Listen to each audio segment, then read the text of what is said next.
Hi guys, Har Har Mahadev. Welcome to the love and light 369 tarot. कैसे हो आप सभी? उम्मीद है आप सभी बहुत अच्छे होंगे और अपनी लाइफ में आगे बढ़ रहे होंगे। सो गाइस, हम देखेंगे आपके पार्टनर की लेट नाइट थॉट्स क्या हैं आपके लिए। तो उनकी लेट नाइट एनर्जीज़ को हम यहाँ पर चेक करेंगे। ओके, चलिए शुरू करते हैं और देख लेते हैं आपके पर्सन की late night thoughts, late night feelings क्या हैं आपके लिए। यूनिवर्स प्लीज़ मुझे बताएं, मुझे गाइड करें। मेरे व्यूवर जिस पर्सन के बारे में सोच करके रीडिंग देख रहे हैं, उस पर्सन की लेट नाइट थॉट्स क्या है मेरे व्यूवर्स के लिए। शंभो प्लीज़ बताएं, गाइड करें। श्री शिवाय नमस्तुभ्यम। ओके, चलिए देख लेते हैं। सबसे पहला हमारे पास है एक्सपीरियंसिंग का card. We have the burden, completion,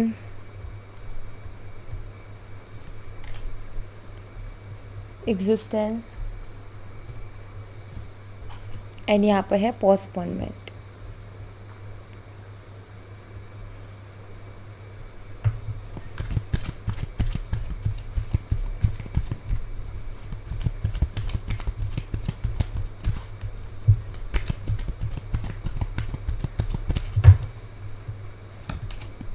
Awareness, celebration, inner voice, playfulness and ordinariness. Overall है अबेंडेंस की एनर्जी। ओके,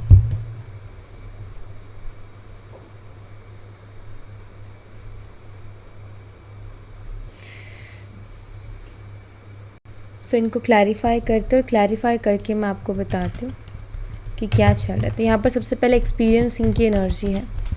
एक्सपीरियंसिंग की एनर्जी को क्लैरिफाई कीजिए यूनिवर्स।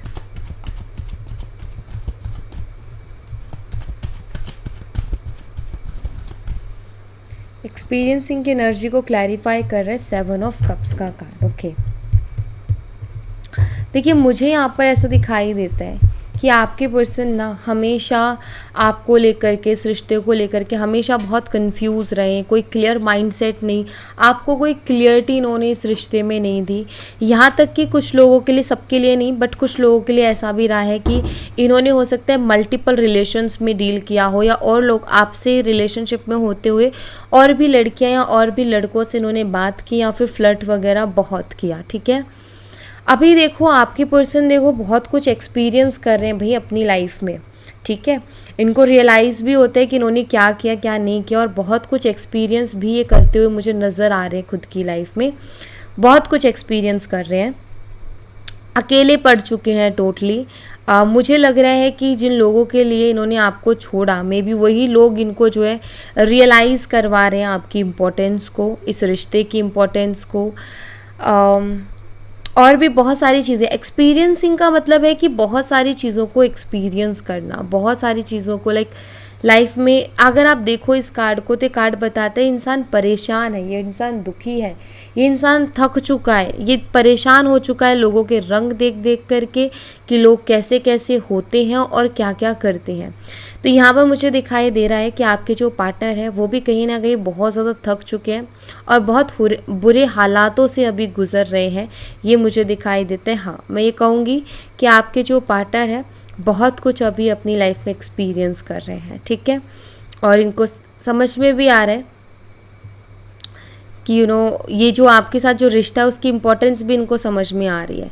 ये सब एक्सपीरियंस, क्योंकि देखो हर इंसान एंजल नहीं होता, हर इंसान ट्रस्टवर्दी नहीं होता, हर इंसान दिल का साफ नहीं होता। कुछ लोग सांप भी होते हैं, यहाँ पर है। कुछ लोग लालची भी होते हैं, कुछ लोग धोखेबाज भी होते हैं, कुछ लोग सिर्फ अपने बारे में सोचते हैं। राइट, तो यहाँ पर वही सारी चीज़ें हैं कि इन्होंने भी अपनी लाइफ में कुछ वैसा ही एक्सपीरियंस कर रहे हैं। अलग अलग लोग, अलग अलग सिचुएशन, अलग अलग चीज़ों से ये अभी डील कर रहे हैं जिन्होंने इनकी हालत ख़राब की हुई है। ओके, द बर्डन की एनर्जी को क्लैरिफाई कीजिए universe. The burden energy clarify कीजिए।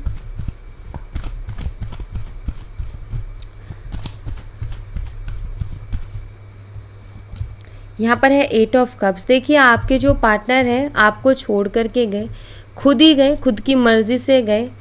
और जबकि इनको प्यार की कोई कमी नहीं थी, आपने इनको बहुत प्यार दिया, लेकिन फिर भी ये अपनी मर्ज़ी से आपको छोड़ कर के गए। अभी तो बर्डन एनर्जी क्या बता रही है? तो बर्डन एनर्जी बता रही है कि आपके जो पार्टनर हैं अभी उसी बात को लेकर के बहुत बर्डन फील करते हैं कि क्यों आपको छोड़ कर के गए, क्यों आपको इन्होंने छोड़ा, ठीक है, क्यों इस रिश्ते को इस तरीके से इन्होंने ख़राब किया। बर्डन लाइक इनको अब ना अपना वो डिसीज़न ही एक बोझ जैसा लगता है। ये बहुत हैवी फील कर रहे हैं, बहुत ऐसा फील कर रहे हैं ये कि लाइक, और मुझे ऐसा भी दिखाई देता है कि एक होता है ना बोझ हो जाना, तो वैसा भी फील कर रहे हैं कि ये खुद को खुद ही बोझ मान रहे हैं। कुछ लोगों के लिए मुझे ऐसा भी दिखाई देता है कि आपके पार्टनर के ऊपर ऑलरेडी बहुत ज़्यादा रिस्पॉन्सिबिलिटीज़ थी इनकी फैमिली की, उसके बाद फिर आप मिल गए, तो शायद ये इस रिश्ते की रिस्पॉन्सिबिलिटी को नहीं उठा पाए, और इस रिश्ते की रिस्पॉन्सिबिलिटी को नहीं उठा पाए इस कारण से भी इन्होंने अपने कदम पीछे ले लिए। लेकिन मुझे यहाँ पर ऐसा दिखाई देता है कि आपसे दूर जाने का जो डिसीज़न था उसी को लेकर के आज ये बर्डन में है, उसी को लेकर के आज ये टेंशन में, उसी को लेकर के आज ये सदमे में है। और यहाँ पर जजमेंट एनर्जी बताते कि एक और चांस चाहते हैं, एक और मौका चाहते हैं। ये चाहते हैं कि इन्होंने जो डिसीज़न लिया, जो इन्होंने कर्मा क्रिएट किया, वो कर्मा क्लींस हो जाए और इनको एक और मौका मिल जाए। कर्मा क्रिएट मतलब हमने ही किया ना, इन्होंने ही एक्शन लिया, तो वो इन्हीं का कर्मा था। तो जजमेंट का कार्ड कर्मा क्लींजिंग का कार्ड है, सेकेंड चांस का कार्ड है।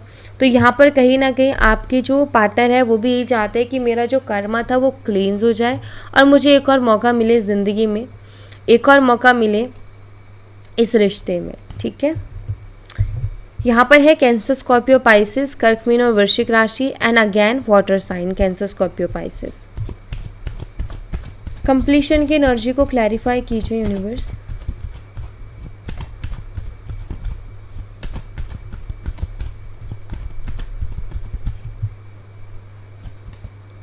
Eight of swords, Gemini, Libra and Aquarius, मिथुन, तुला और कुंभ राशि।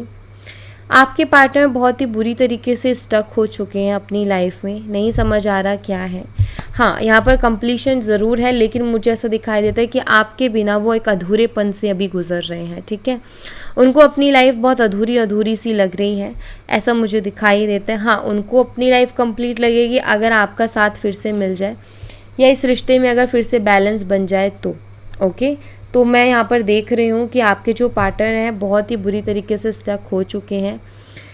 इनको कहीं ना कहीं अभी फील होता है कि आपका साथ इनको कंप्लीट कर रहा था, वो एहसास अभी इनको हो रहा है कि आपका जो साथ था वो इन्हें कंप्लीट कर रहा था, लेकिन कहीं ना कहीं इन्होंने ही अपनी आंखों पे पट्टी बांधी थी, यही समझ नहीं पाए थे इस रिश्ते को या आपके प्यार को या आपको। तो उसी को लेकर के कहीं ना कहीं ये स्टक हो चुके हैं, उसी को लेकर के अब इनका दिमाग जो है वो चौक हो चुका है और इनका दिमाग इनको नहीं बता रहा कि इनको क्या करना चाहिए और ये स्टक हो गए हैं। नेक्स्ट कार्ड को क्लैरिफाई करते हैं। हाँ, तो मैं ये ज़रूर कहूँगी कि आपके पर्सन अभी अपनी ज़िंदगी में जो है एक अधूरापन महसूस कर रहे हैं। और देखो नंबर 8 दो बार ही नंबर 8 के कार्ड्स आ चुके हैं। मुझे ऐसा दिख रहा है कि आपके पर्सन को ना अपनी लाइफ में बहुत ज़्यादा डिलेज़ भी फेस करने को मिल रहे हैं। डिलेज़ मतलब कि लाइक उनका कोई भी काम बन नहीं रहा, जब वो चाहते हैं तब तो बिल्कुल नहीं बन रहा, ठीक है। बाद में बन जाए वो अलग बात है, लेकिन पहले ही नहीं बन रहा। तो डिलेज़ का भी सामना कर रहे हैं। उनको ऐसा लग रहा है कि उनकी लाइफ ना एक तरीके से स्टक हो गई है, वो आगे बढ़ ही नहीं पा रही है। आपके पार्टनर को खुद ऐसा लगता है, ठीक है। तो उनको ये फील होता है। एग्जिस्टेंस की एनर्जी को क्लैरिफाई कीजिए यूनिवर्स।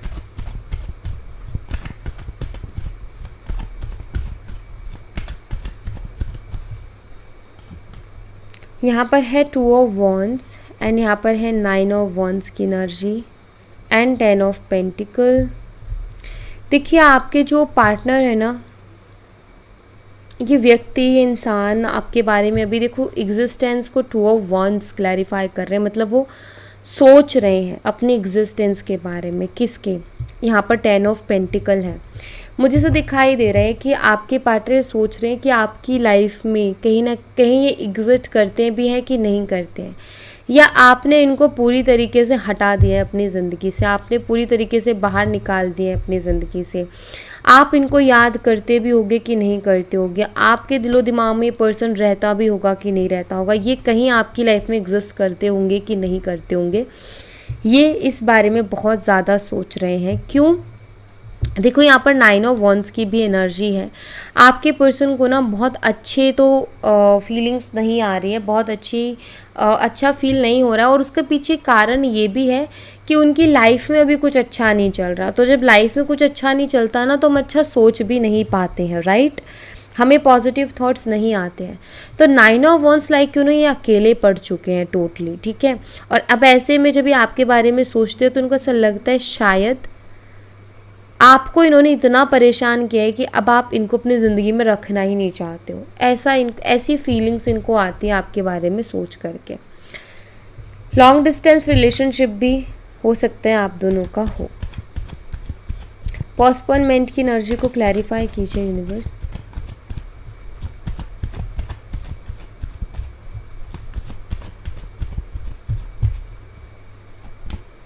यहाँ पर है डेविल। ओके, एंड यहाँ पर है जजमेंट। मुझे ऐसा दिखाई देता है, देखो यहाँ पर जजमेंट का कार्ड है। क्या बताता है? सेकंड चांस के बारे में बताता है, दूसरे मौके के बारे में बताता है। आपके पर्सन भी ना आपसे मौका मांगना चाहते हैं, एक और चांस मांगना चाहते हैं इस रिश्ते में, लेकिन वो चीज़ें पोस्टपोन होती जा रही हैं, वो चीज़ें आगे बढ़ती जा रही हैं, वो चीज़ें जो हैं लाइक वो डिसीज़न जो है ना, हम जैसे कि कोई फ़ैसला लेने की कोशिश कर रहे हैं लेकिन उस दिन पर फैसला नहीं ले पा रहे हैं, या फिर उस दिन पर एक्शन नहीं ले पा रहे हैं, वो डिले हो रहा है। जैसे हम प्लानिंग करते हैं कि हमें कहीं जाना है घूमने, लेकिन हम जा ही नहीं पा रहे, वो हम पोस्टपोन किए जा रहे हैं आगे आगे आगे, फिर कभी। तो हम ऐसा करते हैं हमारी कुछ पर्सनल सिचुएशंस के कारण। अब यहाँ पर क्या है कि आपके पार्टनर आपसे दूसरा मौका मांगना चाहते हैं, लेकिन उसको टाले जा रहे। उसके पीछे रीज़न क्या है? उसके पीछे रीज़न है यही डेविल कार्ड, यही ईगो इनका, ठीक है। बहुत ईगोस्टिक है डेविल। मतलब कि डेविल का क्या होता है कि इतना नेगेटिव और इतना अखड़ू या इतना ईगोस्टिक पर्सन होता है, इसके अंदर इतना एरोगेंस होता है कि ये पर्सन झुकने के लिए तैयार नहीं होता, वरना इसका ईगो बहुत बुरी तरीके से हर्ट हो जाता है। तो डेविल कार्ड कहीं ना कहीं ईगो को ही बताता है, ठीक है। तो ये जो एक होता है ना, एक बहुत बुरा सा बिहेव, या फिर लाइक बहुत घमंडी इंसान अपने आप में ही है, बस उसको सिर्फ अपनी ही पड़ी है। तो यहाँ पर वही चीज़ है कि आपसे दूसरा मौका इसलिए नहीं मांगते क्योंकि जो इनका डेविल माइंड है ना, वो इनको स्टक करता है, वो इनको चीज़ों को टालने पर मजबूर करता है। यहाँ पर है एरीज, लियो, सैजिटेरियस, मेष, सिंह और धनु राशि, और वहाँ पर कैप्रिकॉर्न, मकर राशि। जैसे इनके मन में ख्याल आया कि मुझे जाके बात करनी चाहिए, एक और मौका इस रिश्ते को देना चाहिए, या फिर एक और मौका इस रिश्ते के लिए मांगना चाहिए। तो इनका डेविल माइंड कहे तू क्यों झुकेगा, तुझे झुकने का क्या मतलब पड़ा है, इस तरीके से वो थॉट्स आते हैं फिर नेगेटिव। अवेयरनेस की एनर्जी को क्लैरिफाई कीजिए यूनिवर्स। अवेयरनेस को क्लैरिफाई कर रहा है 7 ऑफ वॉन्ड्स, एंड यहाँ पर है 10 ऑफ पेंटिकल्स। देखिए आपके जो पार्टनर हैं उनको, वो आप कह सकते हो अवेयर, मतलब वो कॉन्शियसनेस के साथ जुड़ रहे हैं और कॉन्शियसली सोच रहे हैं चीज़ों के बारे में। यहाँ पर 10 ऑफ सोर्ड्स भी हैं। आपको पेन दिया, तकलीफ़ दी, ठीक है, तो अब आपसे दूसरा मौका भी मांगे तो किस मुंह से मांगे? कहीं ना कहीं उनकी मुझे ऐसा दिखाई देता है कि वो एक ऐसी एनर्जी में थे, एक होते ना इंसान द फूल वाली एनर्जी, भाड़ में जाए सब जो भी है ठीक है, परवाह ही नहीं किसी चीज़ की, किसी चीज़ के प्रति कोई सीरियसनेस नहीं है, किसी चीज़ की कोई परवाह नहीं है, क्या हो रहा है या मैं अपनी लाइफ में क्या प्रॉब्लम्स को खड़ा कर रहा हूँ या खड़ा कर रही हूँ, क्या दिक्कतें हैं। अभी तो मैं बहुत बेपरवाह हूँ, लेकिन आगे जाके मुझे उससे बहुत समस्याएं होंगी।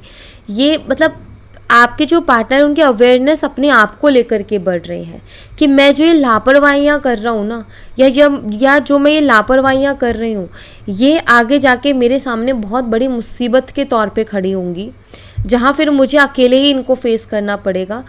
अगर इंसान पहले से अवेयर रह करके चलता है तो उसको इतनी मुसीबतों का सामना नहीं करना पड़ता। लेकिन जैसे कि मैं बताती हूँ कैसे, कि एक बच्चा है जो कि अवेयर नहीं है अपने फ्यूचर और अपने करियर को लेकर के, वो मस्त है, उसने स्कूल में भी पूरी स्कूल में मस्ती की है, पूरी कॉलेज टाइम में मस्ती की है, वो मस्ती ही कर रहा है। अब उसकी एक एज ऐसी आ गई है जहाँ उसके ऊपर रिस्पॉन्सिबिलिटी है, जहाँ उसको अब कमाना पड़ेगा, जहाँ उसको अब अर्न करना पड़ेगा। वो अवेयर ही नहीं था इस चीज़ के बारे में कि मेरे ऊपर भी रिस्पॉन्सिबिलिटी आ सकती है, या मेरे ऊपर भी दबाव आ सकता है कि मुझे जो है जिम्मेदारियाँ उठानी है। और जब वो अवेयर हुआ सडनली, तो फिर उसके सामने कितनी बड़ी प्रॉब्लम खड़ी होगी कि अब मैं क्या करूँ। मैंने तो कभी कुछ सोच के चला ही नहीं अपनी लाइफ में, कभी मैंने कुछ डिसाइड करके चला ही नहीं अपनी लाइफ में। तो जब हम डिसाइड करके नहीं चलते तो फिर यही हालत होती है कि हम अकेले पड़ जाते हैं और मुसीबत एक के बाद एक हमारे ऊपर वार कर रही होती है। तो यहाँ पर भी मुझे वही दिखाई देता है कि आपके पार्टनर की भी अपने आप को लेकर के अवेयरनेस बढ़ रही है कि अगर मैंने अभी ध्यान नहीं दिया चीज़ों पर तो आगे तो मेरे लिए बहुत बड़ी मुसीबत खड़ी हो जाएगी और सडनली शायद मैं उसे संभाल भी ना पाऊँ। तो ये इनकी अवेयरनेस इस चीज़ को लेकर के बढ़ रही है। सेलिब्रेशन की एनर्जी को क्लैरिफाई कीजिए यूनिवर्स। सेलिब्रेशन, वाओ, खुशियाँ, हैप्पीनेस, नेगेटिव एनर्जी की क्लेंजिंग, क्योंकि यहाँ पर देखो रेन है, रेन क्लेंजिंग को बताती है। रेन कहीं ना कहीं नई शुरुआत को भी बताती है। क्लेंजिंग मतलब हम देखो जब खुश होते हैं, सेलिब्रेट करते हैं तो हम खुश होते हैं ना, तो हमारी नेगेटिव एनर्जी क्या होती है, क्लींस होती है। Celebration, okay, very nice. Celebration को द एम्परर का कार्ड जो है वो क्लैरिफाई कर रहा है। आपके पार्टनर पुराने टाइम को बहुत ज़्यादा याद कर रहे हैं, पुराना टाइम, क्योंकि अभी तो देख लो आप 9 ऑफ सोर्ड्स की एनर्जी है। आपके पार्टनर पुराने टाइम को याद करके रोते हैं, पुराने टाइम को याद करके बहुत परेशान होते हैं, पुराने टाइम को याद करके बहुत दुखी होते हैं। पुराना टाइम कितना सुकून भरा था, कितना सब कुछ अच्छा था, सब कुछ कितना अच्छा था, कितने अच्छे दोस्त थे और सब बहुत इजीली हो रहा था, सब बहुत अच्छे से हो रहा था, बहुत खुशियों भरा माहौल था। आपके पार्टनर अभी बस उन्हीं सब चीज़ों के बारे में सोचते हैं, ये खुद अपने आप को देखते हैं। मुझे ऐसा लगता है कि ये खुद बहुत बदल गए हैं। पहले जो ये व्यक्ति थे और अब जो ये व्यक्ति हैं, बहुत ज़मीन आसमान का फ़र्क आ चुका है इन दोनों में। मुझे ये अपनी पुरानी चीज़ों को याद करते हुए दिखाई देते हैं। ऐसा नज़र आता है जैसे कि ये अपनी कुछ पुरानी यादें आपके साथ बिताई हुई, अपने बचपन की यादें, अपने दोस्तों के साथ बिताए हुए टाइम को बहुत याद कर रहे हैं।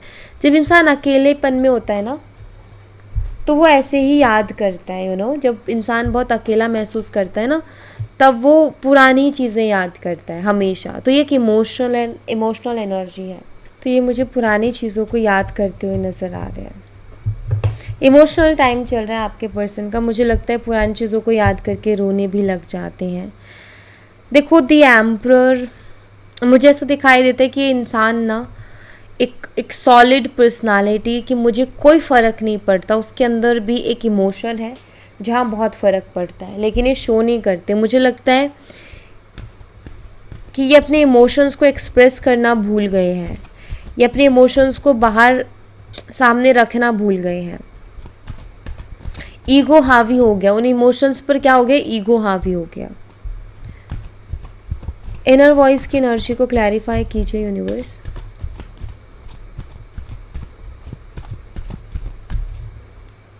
इनर वॉइस की एनर्जी को क्लैरिफाई कर रहे हैं टेम्परेंस का कार्ड। इनकी इनर वॉइस इनको बोलती है कि आप अपनी लाइफ में बैलेंस बनाने की कोशिश करो, जो मन करता है ना वो करने की कोशिश करो। टेम्परेंस इमोशंस को भी रिप्रेजेंट करता है। इनकी इनर वॉइस कहती है कि जो तुम्हारा मन करने को कह रहा है वो करो अपनी लाइफ में, पर कैसे भी करके बैलेंस बनाने की कोशिश करो। अगर तुम्हारा मन कहता है कि जा कर के उससे माफ़ी मांगी जाए तो माफ़ी मांगो, इतना मत सोचो। ये इनकी इनर वॉइस इनको बोल रही है। इनका दिल इनको कह रहा है कि मुझे जो मेरा मन कर रहा है ना उसको करना चाहिए, इनके मन में है, ये आपसे रिकनेक्ट होना चाहते हैं। ओके ये आपके साथ सुकून महसूस करते हैं और इनर वॉइस इनकी यही कहती है कि अगर ऐसा है तो फिर करो उस काम को। तो यहाँ पर मुझे एक जंग दिखाई देती है, एक लड़ाई दिखाई देती है। आपके पार्टनर की खुद से ही लड़ाई है, उनके ईगो और उनके इंट्यूशन में, उनके एंजल माइंड और उनके डेविल माइंड में ही फाइट हो रही है। उनका एंजल माइंड उनको कुछ और कहता है, उनका डेविल माइंड उन्हें कुछ और कहता है। दिलो दिमाग की लड़ाई में आपके पार्टनर फंसे हुए, उनकी खुद से ही लड़ाई हो रही है। उनको मालूम है, वो कंट्रोल करके बैठे अपने इमोशंस को, लेकिन उनको मालूम है कि आपके साथ ही वो खुश रह सकते हैं। ये चीज़ उनको मालूम है, लेकिन फिर भी वो कहते हैं ना कि कंट्रोल करके बैठे हैं वो। प्लेफुलनेस की एनर्जी को क्लैरिफाई कीजिए यूनिवर्स।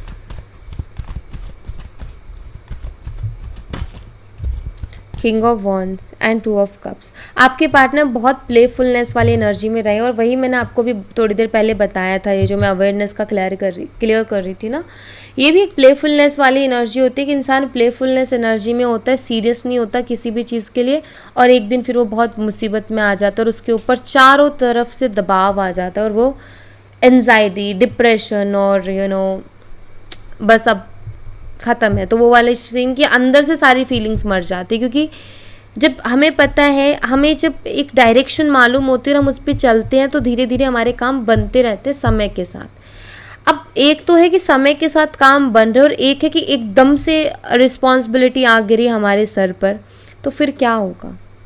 फिर यही होगा कि इंसान ना रिस्पॉन्सिबिलिटीज़ के नीचे इतना दब जाएगा, काम काम काम काम, ये रिश्ता देखना, घर वालों को देखना, वो और उसमें क्या होगा, उसकी फीलिंग्स अंदर से मर जाएंगी, वो इंसान ख़त्म हो जाएगा अंदर से।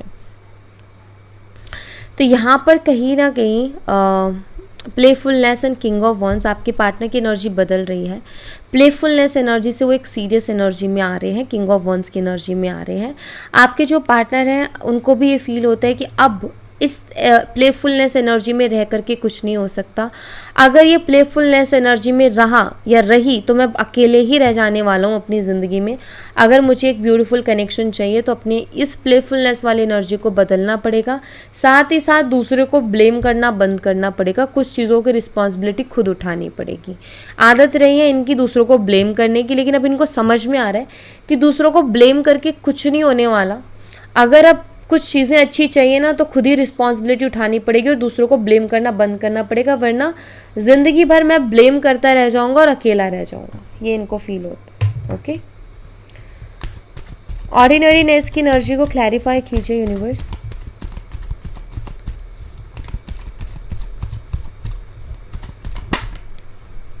सेवन ऑफ पेंटिकल्स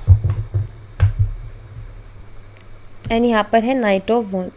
आपके पार्टनर खुद के साथ टाइम स्पेंड कर रहे हैं और बहुत सोच रहे हैं चीज़ों के बारे में, चीज़ों को बहुत एनालाइज कर रहे हैं, मैं कहूँगी, ठीक है, चीज़ों को एनालाइज कर रहे हैं, चिंतन मनन, कंसाइडर एनर्जी है और कॉन्टम्पलेट भी ये कर रहे हैं, ठीक है। तो मुझे ऐसा दिखाई देता है कि बहुत ज़्यादा सोच विचार कर रहे हैं चीज़ों के ऊपर, बहुत प्रैक्टिकली एंड लॉजिकली, एंड एक होता है ना एनालाइज करना चीज़ों को, तो वे एनालाइज कर रहे हैं, डीप एनालाइज का ये कार्ड है, तो डीप एनालाइज वो कर रहे हैं। ऑर्डिनरीनेस लाइक अब वो अभी ज़्यादा से ज़्यादा खुद के साथ टाइम स्पेंड कर रहे हैं, मुझे ज़िंदगी में क्या चाहिए, कितना चाहिए, तो उसको एनालाइज करने की कोशिश कर रहे हैं, उसको समझने की कोशिश कर रहे हैं, ताकि इन फ्यूचर उसी के अकॉर्डिंग काम को कर सके, उसी के अकॉर्डिंग फिर इन फ्यूचर एक्शन ले। ओके, यहाँ पर एरीज मेष राशि, सैजिटेरियस धनु राशि, एरीज लियो एंड सैजिटेरियस मेष सिंह और धनु राशि, ठीक है। टॉरस वर्गो कैप्रिकॉर्न वृषभ कन्या मकर राशि।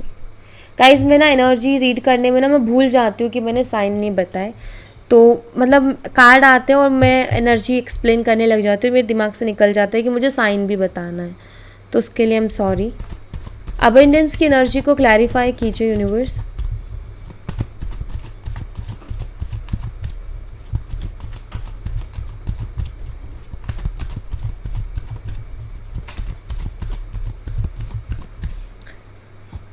अबेंडेंस की एनर्जी को क्लैरिफाई कर रहे हैं 4 ऑफ पेंटिकल्स का कार्ड और बॉटम ऑफ द डेक से है द हैंग्ड मैन एनर्जी। तो मैं यहाँ पर देख रही हूँ कि आपके पार्टनर ऑफकोर्स एक यस ऑफकोर्स वो अबंडेंस चाहते हैं अपनी ज़िंदगी में, नो डाउट वो स्टेबिलिटी चाहते हैं। उनके लिए अबंडेंस क्या है? फाइनेंशियली स्टेबिलिटी, ठीक है। तो मैं कहूँगी हाँ, आपके पर्सन शायद थोड़े जैसे प्रैक्टिकल है या उनके लिए पैसे बहुत इंपॉर्टेंट है, ये भी मुझे दिखाई देता है। तो उनके लिए अबंडेंस क्या है? Financially stability. ओके, सो आपके पार्टनर अपनी लाइफ में अबंडेंस चाहते हैं, मतलब वो एक स्टेबिलिटी चाहते हैं। हो सकता है किसी गवर्नमेंट जॉब के लिए प्रिपरेशन कर रही हो, ठीक है, या हो सकता है कि कोई ऐसा बिजनेस चाहते हैं जो कि इनको एक स्टेबिलिटी दे सके। बट एक चीज़ बताऊँ, बिजनेस में कभी भी एक बिजनेस स्टेबिलिटी नहीं दे सकता। बिजनेस के लिए मल्टीपल बिजनेसेस होने चाहिए, तभी स्टेबिलिटी आती है फाइनेंशियली। एक बिजनेस कभी स्टेबिलिटी नहीं दे सकता। तो वही है, तो उसी के अकॉर्डिंग अगर मैं देखूँ तो यहाँ पर मुझे दिखाई देता है कि शायद वो मल्टीपल बिजनेसेस भी करना चाहते हैं, बट वो कैसे भी करके ना अपने आप को फाइनेंशियली स्टेबल बनाना चाहते हैं। उनको ऐसा लगता है, मतलब उनके लिए बहुत बड़ी अबंडेंस है। तो मैं कहूँगी कि हाँ, उनकी प्रायोरिटी में उनका पैसा है, प्रायोरिटी में उनका करियर है, प्रायोरिटी में उनको या तो एक स्टेबल जॉब चाहिए या उनको इतना पैसा चाहिए कि वो फाइनेंशियली स्टेबल हो सके। तो वो उनके लिए अभी बहुत ही ज़्यादा इम्पॉर्टेंट भी मुझे दिखाई दे रहा है कि वो चीज़ इनके लिए इम्पॉर्टेंट है। ओके, सो या thank you so much guys, ये थी आप लोगों के लिए एक छोटी सी रीडिंग। आई होप आपसे रेजोनेट की हो, आई होप आपको पसंद आई हो। रेजोनेट की हो तो मुझे बताना ज़रूर कमेंट बॉक्स में, पसंद आई हो तो लाइक ज़रूर करना, चैनल को सब्सक्राइब करना मत भूलना। मैं मिलती हूँ आपसे नेक्स्ट रीडिंग में, तब तक अपना ख्याल रखें। Bye bye, take care, see you again.